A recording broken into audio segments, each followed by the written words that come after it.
Здравствуйте, уважаемые зрители! В эфире «Якутия Лайв». В этой программе мы вместе с экспертами и лидерами мнений обсуждаем актуальные темы, которые волнуют жителей нашей республики. С вами Ирина Ефимова. Якутия – это уникальная природа первозданной чистоты, от широких рек до заснеженных просторов Арктики. Ленские столбы, полюс холода и Мекон, пустыни посреди тайги Тукулана и многое другое. Достопримечательности нашего края привлекают тысячи туристов. Якутию не раз посещали звезды мировой величины и известные путешественники – Стивен Сигал, Иван Макгрегор, Том Харди и другие. Однако пандемия нанесла серьезный урон туристической отрасли нашей республики. В период закрытых границ турбизнес понес значительные финансовые потери. При этом, по мнению экспертов, в посткоронавирусной реальности индустрию ждет настоящий бум. В ожидании расцвета отрасли якутские туроператоры разрабатывают новые маршруты. Среди приоритетных направлений – Арктика.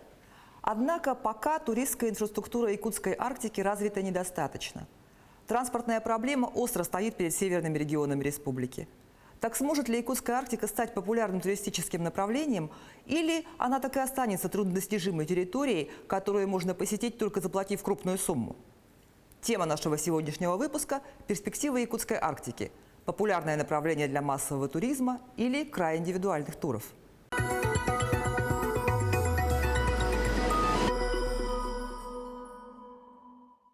Развитие Арктики – одна из приоритетных задач, стоящих перед всей Россией.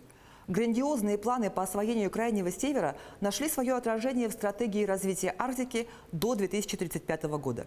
Президент нашей страны Владимир Путин подчеркнул, что Россия твердо намерена отстаивать позицию ведущей арктической державы и активно развивать свой Крайний Север. Россия – северная страна. Более 70% нашей территории находится в северных широтах. И все, что происходит на северах, представляет для нас особый интерес и особую ценность. Я сейчас не говорю даже об освоении Северного морского пути. В целом это в этом будущее наше, в том числе и с точки зрения добычи природных ископаемых, необходимых стране в перспективе. Когда-то Ломоносов говорил о том, что Россия будет прирастать Сибирью. В следующее десятилетие Россия будет прирастать, конечно, Арктикой и северными территориями. Среди приоритетных направлений – повышение качества жизни местного населения и модернизация инфраструктуры. При этом отдельный пункт уделен именно развитию туризма.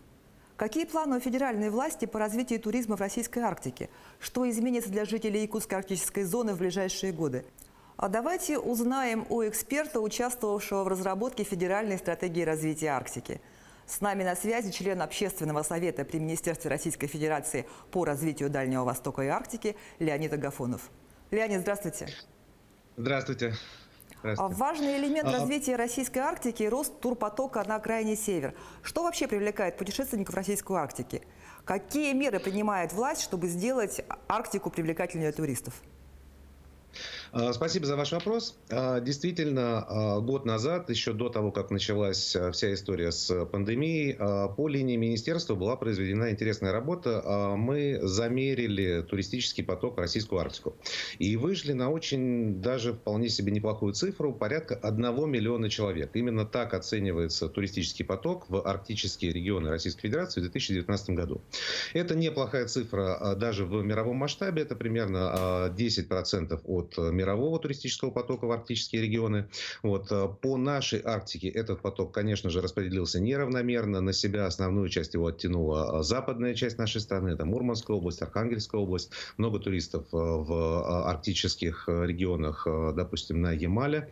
В республике Саха-Якутия не очень много туристов по совершенно понятным причинам, потому что транспортная доступность очень низкая. Да. В принципе, восточная часть, скажем так, отстает от западной в этом плане. Вы сейчас в вашей подводке сказали очень интересную вещь, да, что цель стратегии развития туризма – это повышение качества жизни местного населения. Так вот, вы знаете, мы, делая эту работу, и, в принципе, рассматривая туризм как вот на пороге коронавируса, так и непосредственно в этап коронавируса, столкнулись с очень интересной гипотезой, да, что нельзя рассматривать, скажем так, туризм в отрыве от местного населения.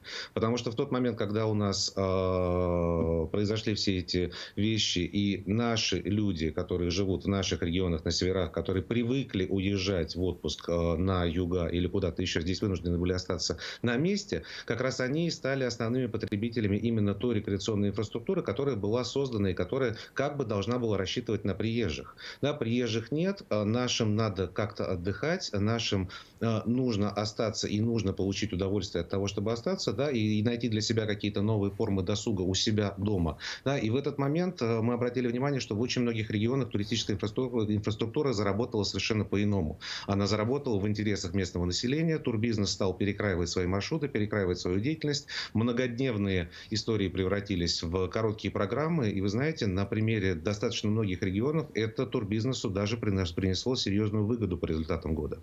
Вот эти изменения, они действительно, они наблюдаются повсеместно, не только в Арктике, но и на Дальнем Востоке. Вот, и это очень интересный тренд. И я уверен, что вот эта вот активность бизнеса, который был поставлен в этот год действительно, скажем так, на край выживания и вынужден был очень быстро принимать решения, безусловно, при той государственной поддержке, которая была ему оказана, да, в результате показал принципиально какие-то новые формы, да, с ориентацией на местное население и все-таки с пониманием того, что туризм это в том числе и в первую очередь про тех, кто живет на месте, про благоустройство тех мест, где мы живем, про новые рабочие места, про инициативы, про новые проекты, про новый бизнес.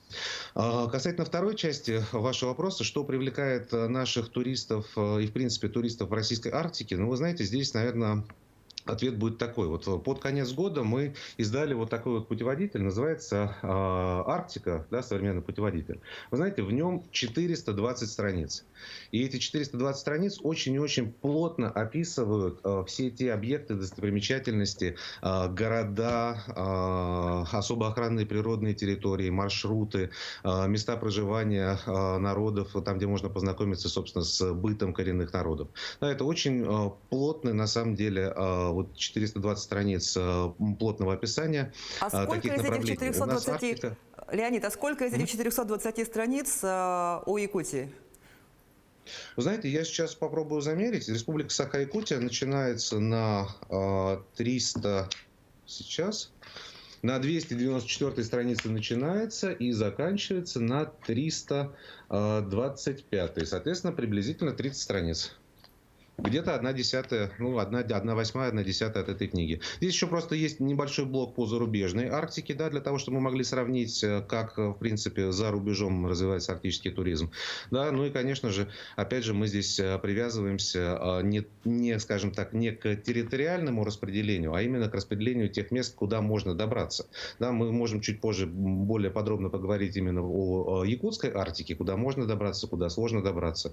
Да, но вот в целом, конечно же, ситуация выглядит следующим образом. Вот вы спросили относительно тех популярных маршрутов, которые существуют у нас в Арктике.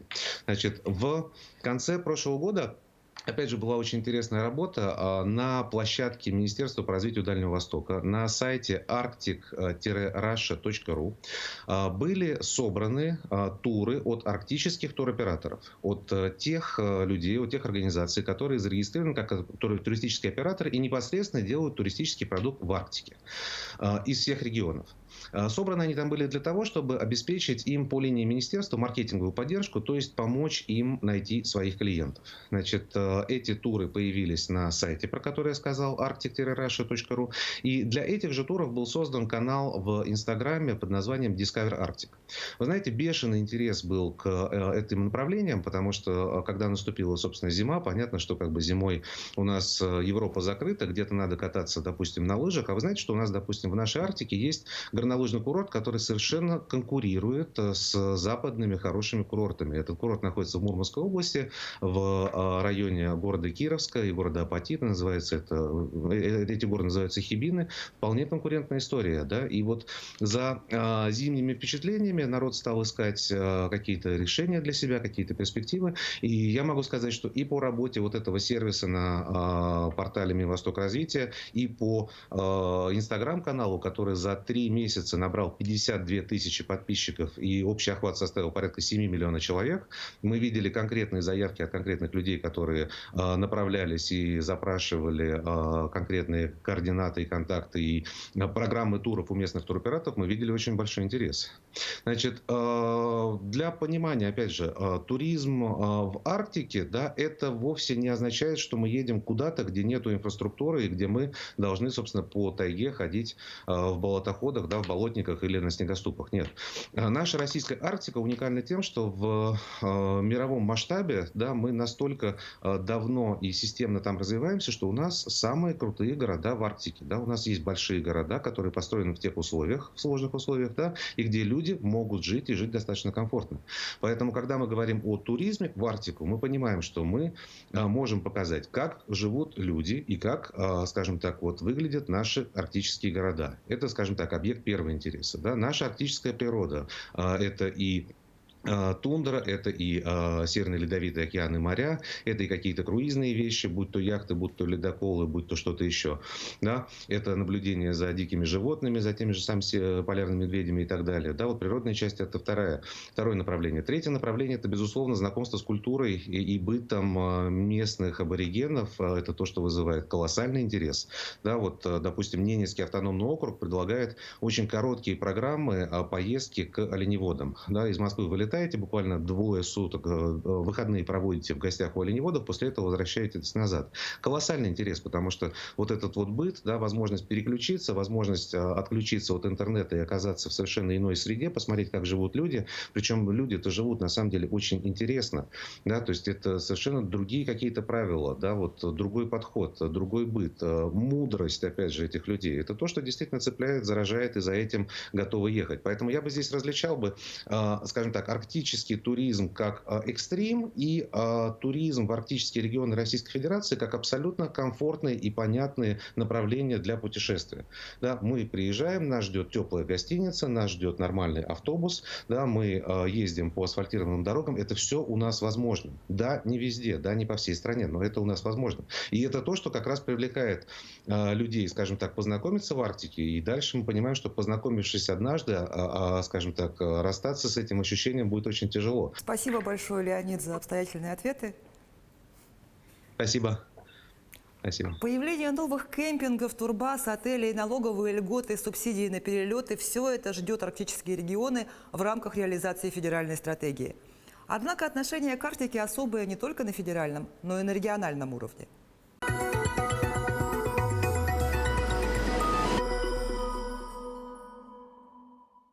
Упор на развитие внутреннего туризма и сохранение природного потенциала Республики Саха остается приоритетным. Так, в прошлом году главой Якутии Айсеном Николаевым была принята стратегия социально-экономического развития арктической зоны. В согласованном с федеральным планом документе особое внимание уделено именно арктическому туризму. Давайте узнаем, как сегодня обстоят дела в отрасли и какие планы у якутского турбизнеса на Арктику. Сегодня с нами на связи сопредседатель Координационного совета по развитию туризма Якутии Вячеслав Ипатьев, генеральный директор туристической компании «Якутия Дискавери» Василий Сивцев и заместитель генерального директора Ленатурфлота Дарья Бузикова. Вячеслав Георгиевич, здравствуйте. Вы возглавляете несколько туристических компаний. В Якутии разработали проект «Покорители холода». Сейчас активно занимаетесь общественной деятельностью. Расскажите, пожалуйста, что же делает Якутию уникальной в глазах туристов и что нужно, на ваш взгляд, предпринять, чтобы увеличить поток туристов в посткоронавирусном мире? Проект «Покорители холода», он как раз основан на уникальности республики с точки зрения холода, потому что такого региона в мире, где постоянно живут люди, в таких климатических условиях просто не существует в мире. Вот уже уникальность только по этой природной характеристике. Вторая уникальность – это огромная территория, которая не имеет аналогов тоже в мире, самый крупнейший территориальный субъект в мире. То есть если перечислять очень много уникальных факторов, это нам передачи не хватит. Это и культура многих народов Севера, и красивая нетронутая природа. То есть там уникальных моментов очень много, поэтому она и привлекает туристов. Самое простое решение, которое в этой ситуации надо принимать, это надо увеличить объемы информации о республике. То есть надо начинать активно ее продвигать уже сейчас, для того, чтобы люди приняли решение о том, что можно ехать там летом, осенью, зимой и так далее. Это надо сейчас продвигать. Но вот это вот плановое продвижение информации по всем информационным каналам, да, это стоит денег. И если такие деньги в нашей республике или у наших фирм, это вопрос большой. А без этого продвижения люди просто мало будут знать о республике. Хотя последние годы очень много делается для этого, и мы очень значительно ушли вперед, если сравнивать 10 лет назад, что было, да. Республики сейчас намного больше знают, чем 10 лет назад, но все равно этого мало, потому что сейчас фактически со своими предложениями выступает вся Россия, все регионы России. Все поняли то, что внутренний туризм сейчас начнет развиваться, когда границы закрыты, и все сейчас выходят со своими предложениями. И Якутии надо выбиваться из этого общего плана и как можно больше давать информационных поводов, привлекать к себе внимание, в том числе и туристов. Поэтому самое главное – это продвижение на сегодняшнем этапе. Спасибо, Вячеслав. Как мы знаем, проблема нашей Арктики – это инфраструктура. То есть по статистическим данным средний турист в Якутии тратит почти 60% своего бюджета именно на транспорт. Что, на ваш взгляд, нужно для решения этого вопроса? Но вы понимаете, инфраструктура – это вопрос долгий. Вы ее за год не построите, и за 2 тоже не построите. Ну и что, мы эти 2 года будем сидеть без туристов, ждать, пока нам создадут инфраструктуру? Дело в том, что имеющейся инфраструктуры в Якутске достаточно для того, чтобы принимать потоки туристов несколько раз больше, чем мы принимаем сейчас. Все-таки Якутия больше привлекает туристов в летний период, хотя зимой она тоже для них интересна. И летом у нас нашей гостиничной базы, нашей транспортной обустроенности в районе Якутска достаточно для того, чтобы принимать большие количества туристов. Надо просто больше давать информации о том, чтобы они приезжали сюда, приезжали на те же Ленские столбы, на тот же ледник Булус, на те же окрестности Якутска. Тут больших затрат на инфраструктуру не надо, она уже есть. У нас много туристов едет как раз в дикие места, и их поэтому эти дикие места и интересуют, что там нет никакой цивилизации, никаких дорог и так далее. Они там оторваны от мира совершенно. Но это другая категория туристов. Их не так много на самом деле, понимаете? Ну, счет может быть идти там на первые сотни туристов, там 300, 400, 500 там, человек в год туристов, которые хотят именно в дикие места. Но массовый туризм, который исчисляется тысячами, да, они могут спокойно приезжать в сам Якутск хотя бы. Потому что Якутск, чтобы принять там 3, 5, 10 тысяч туристов, в принципе, гостиничная база позволяет принимать такие объемы туристов. Спасибо, Вячеслав. А вот насколько популярно и перспективно развитие именно арктического туризма в Якутии? Ну, вы знаете, Арктика все время привлекает большое количество туристов, как особенно иностранных туристов. Россиян как-то так поменьше, но в последние годы все возрастающий интерес к Арктике. А сейчас, когда ввели электронные визы в Россию с 1 января 2021 года, этот процесс въезда в Россию намного упростился. И я думаю, как только пандемия пройдет, количество иностранцев, благодаря упрощению процедуры въезда, увеличится, в том числе и в арктическую зону. Вот. Но у нас арктическая зона по-прежнему зарегламентирована пограничными правилами. Ведь у нас весь арктический регион, любой человек, который туда въезжает, будь то россиянин, будь то иностранец, должен получить разрешение у пограничников. Вот. А это как минимум сейчас занимает месяц для того, чтобы подать заявку от турфирмы, чтобы ее одобрили и так далее. Еще не факт, что ты это разрешение получишь. Бывали случаи отказа по въезду в погранзону. Вот. Поэтому если проблемы с пограничными разрешениями решатся каким-то образом, так же, как, допустим, электронными визами получилось, то поток туда бы мог резко увеличиться. Вот. А так он пока будет оставаться на уровне там, нескольких сотен туристов в год в республику, не больше. И то, я думаю, подавляющая часть этих туристов это будут круизные туристы, которых принимает Лена Турфлот. Вячеслав, спасибо. Вот вы упомянули круизы Лена Турфлот. Так маршрут Якутск-Тикси-Якутск пользовался до пандемии большой популярностью у туристов, как у наших, так и у зарубежных. Однако коронавирус внес коррективы в работу всех крупных компаний. Давайте узнаем, как дела у Лена Турфлота и какие их планы на будущее.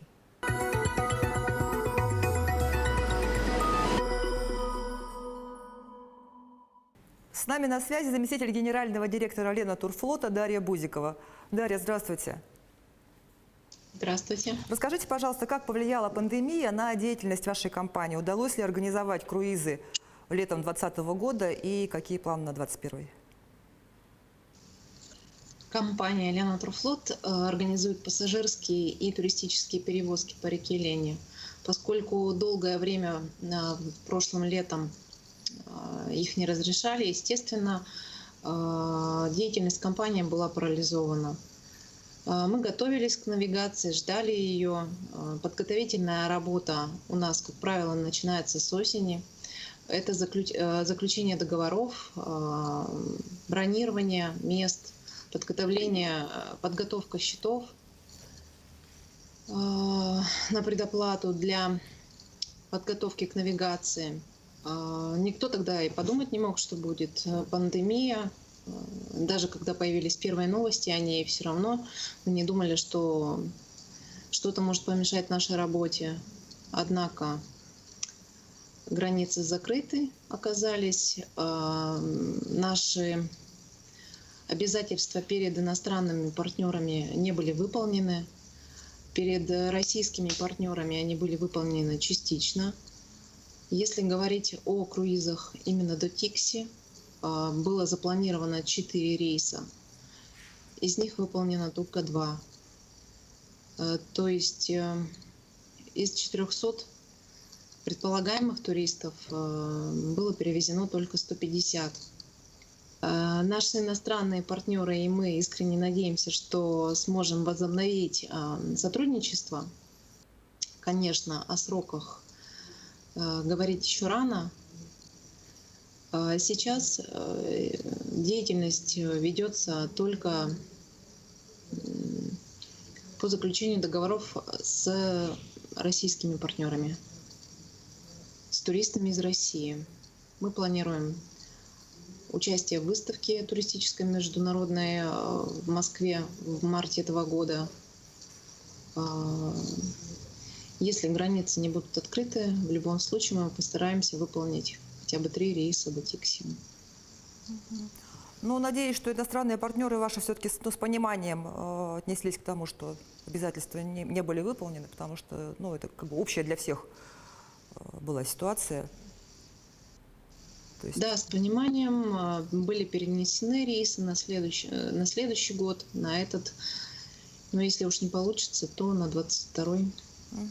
То есть ждем открытия границ, получается. Да.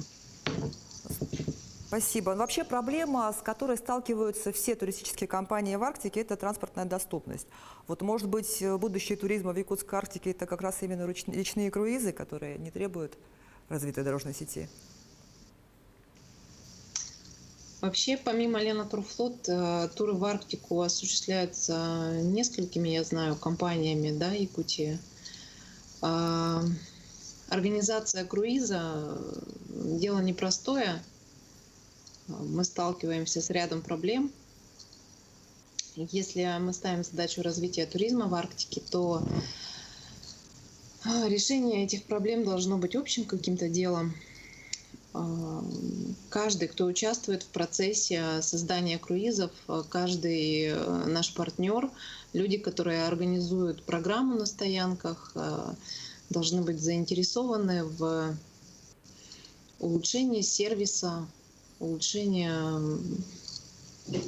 условий для совершения данных круизов. Каждый, кто участвует в работе над круизом, каждый наш партнер, те люди, которые организуют программу на стоянках, они должны быть заинтересованы в улучшении условий, в улучшении сервиса, потому что природа Якутии, она, конечно, замечательная. Спасибо.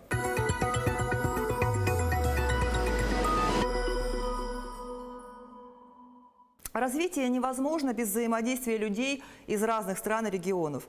Важен обмен опытом и знаниями. Тем более, что в России и на Западе арктический туризм до пандемии уже стал бизнесом, приносящим многомиллионный доход. Чтобы поговорить об успешном российском и зарубежном опыте арктического туризма, который может пригодиться нам в Якутии, мы связались с известным на весь мир полярным путешественником, председателем полярной комиссии Русского географического общества, побывавшим на Северном полюсе более 60 раз, Виктором Боярским, а также с организатором одного из самых необычных спортивных мероприятий в мире, знаменитого марафона на Северном полюсе и в других экстремальных регионах планеты Ричардом Донованом.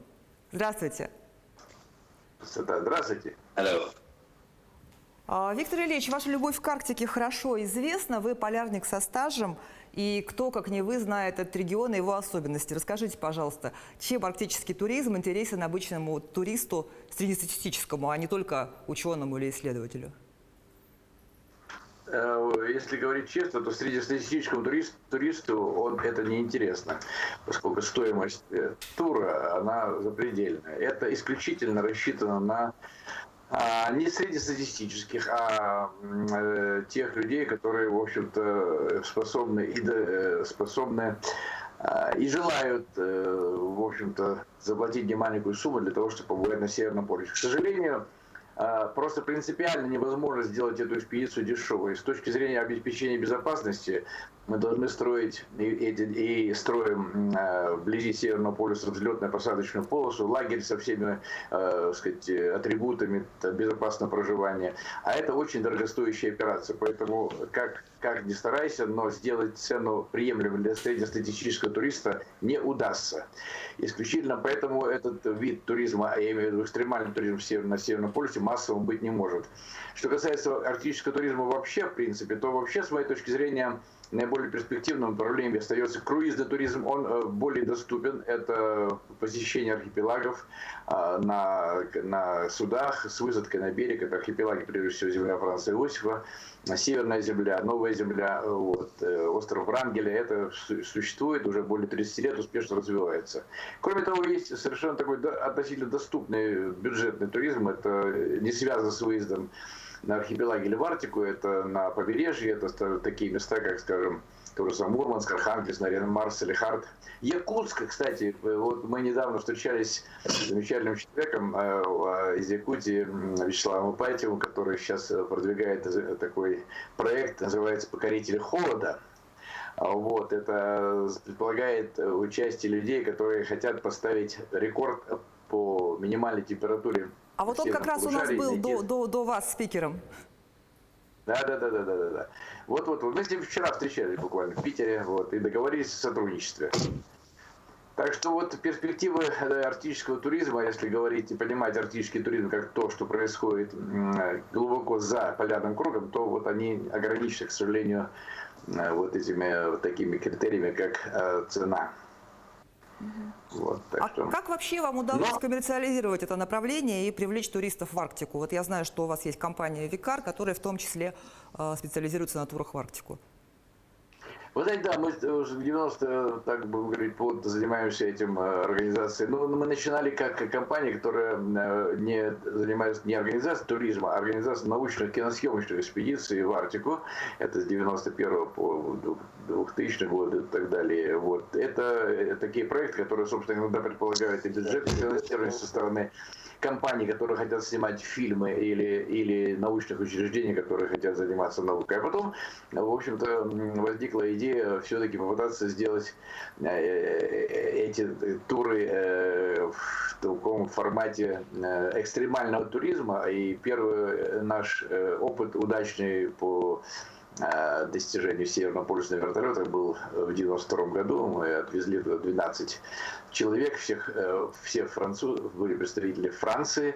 Вот. А потом это пошло, и, в общем-то, сейчас вылилось в проект Борнео, о котором, наверное, все знают, большинство людей знает. Он существует уже, как я сказал, более 30 лет. И предполагает как раз наличие лагеря и взлетной полосы в районе полюса в течение вот этого всего одного месяца в году. Исключительность этого вида туризма в том, что он возможно его проводить только один месяц в году, в апреле, когда погода и лед позволяет это делать. Вот. И всегда, вы знаете, вот какие бы трудные годы не были, на ваш вопрос отвечаю, всегда найдутся люди на Земле, которые хотят и мечтают побывать на Северном полюсе. Именно Северный полюс является притягательной точкой для всех тех, кто попадает в наши ловко расставленные сети. И несмотря на стоимость высокую, все равно рынок примерно стабильный, где-то примерно 200-250 человек в год проходит через лагерь Борнео, тех людей, которые хотят побывать на полюсе. И, в общем-то, тенденция к тому, что такая тенденция сохранится. То есть даже несмотря на пандемию? Пандемия нас подкосила, вот третий год подряд мы не можем провести Борнео. Вот. Сейчас в этом году вынуждены были вчера принять решение, что мы переносим сезон на 22 год. Норвегия закрыла границы, а мы очень связаны со Шпицбергеном. У нас все туры идут через Шпицберген, поэтому нам обязательно нужно было бы разрешение посещать Шпицберген, а его сейчас нет. И мы вынуждены перенести все наши программы на 22 год. В том числе программу замечательного Ричарда, который сам расскажет про марафон, вот, тоже не состоится в этом году, к сожалению. Некоторые страны давно сделали ставку на развитие арктического туризма. Например, Исландия стала такой культовой точкой для путешественников. А вот насколько развитие арктического туризма, на ваш взгляд, перспективно именно для Якутии? Какие советы вы бы дали вот якутским своим коллегам? Стоит ли вообще делать ставку на массовый туризм или на индивидуальные туры? Вы знаете, это все зависит от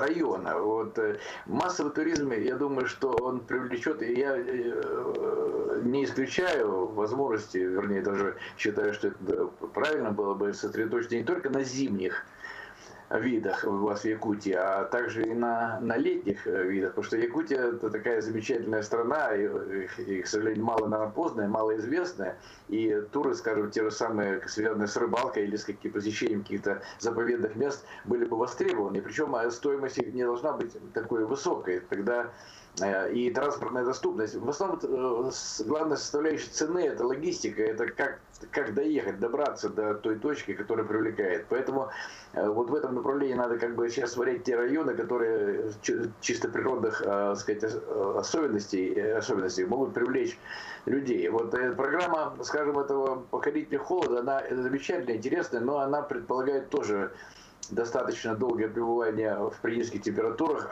и относительно высокую цену. Вот здесь трудно рассчитывать на массовость вот по этой конкретной программе.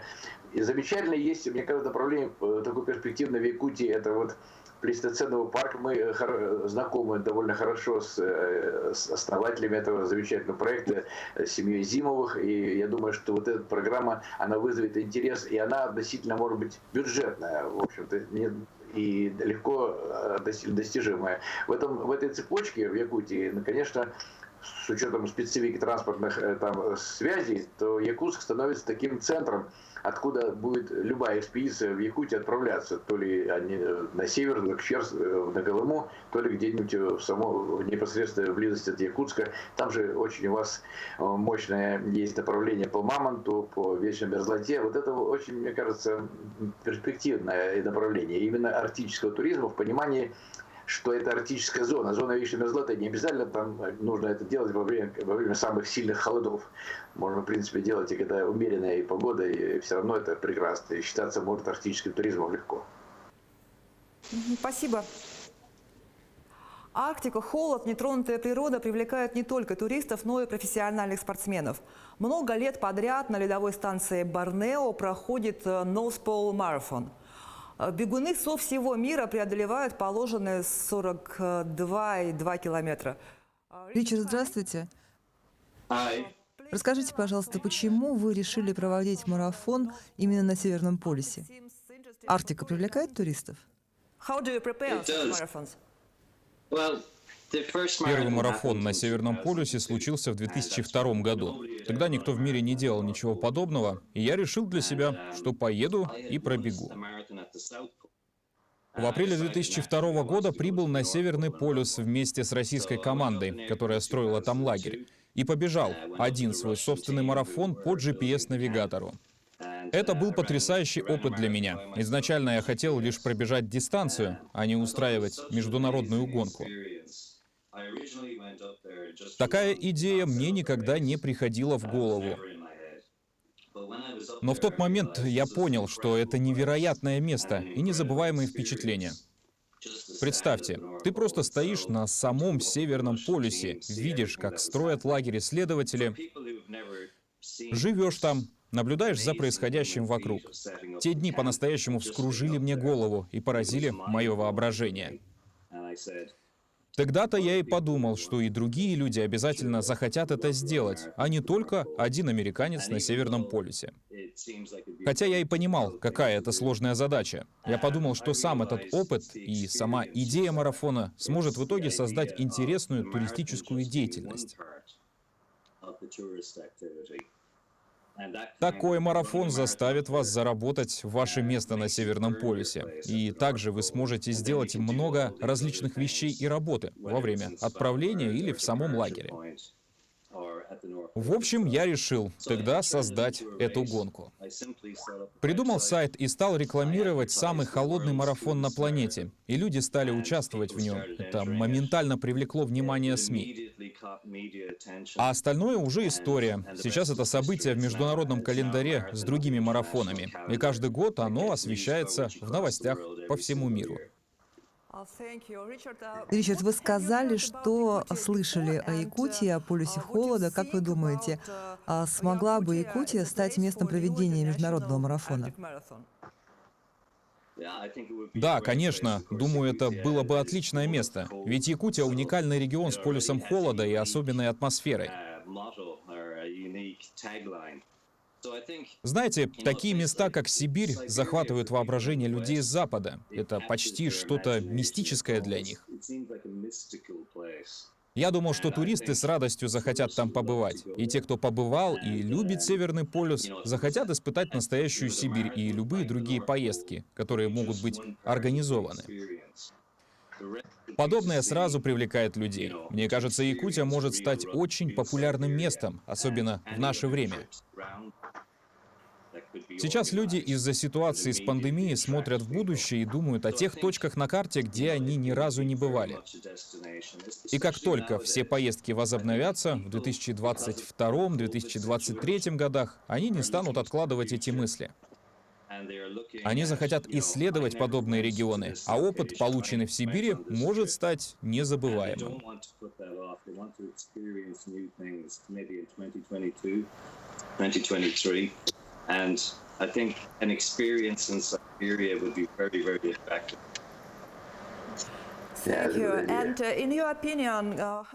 Спасибо.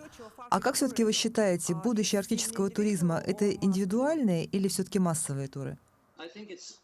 Думаю, это смешанный вариант. Говоря о моем опыте, я люблю создавать поездки для небольших групп.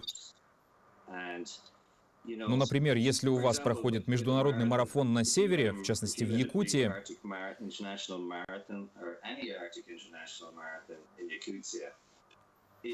то такое событие буквально продает Якутию для туристов, открывая им другие различные виды деятельности. Конечно, сам марафон останется главным мероприятием. Если брать примеры международных марафонов в Бостоне или в Нью-Йорке, то забеги в этих городах уже стали брендом и привлекают людей со всего мира. А это всегда позволяет заинтересовать людей и другими мероприятиями. You have heard about Oymyakon, about our pole of cold, and do you know that? Ричард, а слышали ли вы о таком месте в Якутии, как полюс холода?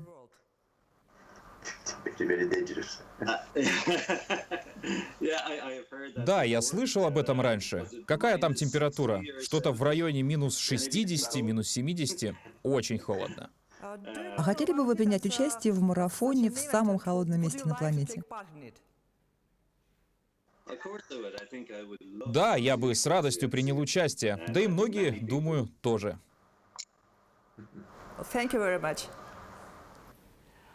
Арктика – регион с большим туристическим потенциалом, и многие путешественники, искатели приключений и спортсмены мечтают посетить это место.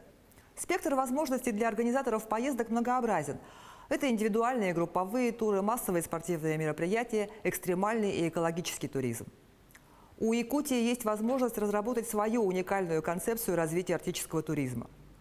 Ведь в нашей республике есть все возможности организовывать как индивидуальные туры для обеспеченных туристов, так и массовые, например, на базе круизов Ленатурфлота. Создание благоприятной среды для бизнеса, вовлечение местного населения, обращение к зарубежному опыту и грамотная информационная кампания – вот что повысит привлекательность якутской Арктики для туристов с разным бюджетом и разными запросами. С вами была программа «Якутия Лайф» и я ее ведущая Ирина Ефимова. До свидания.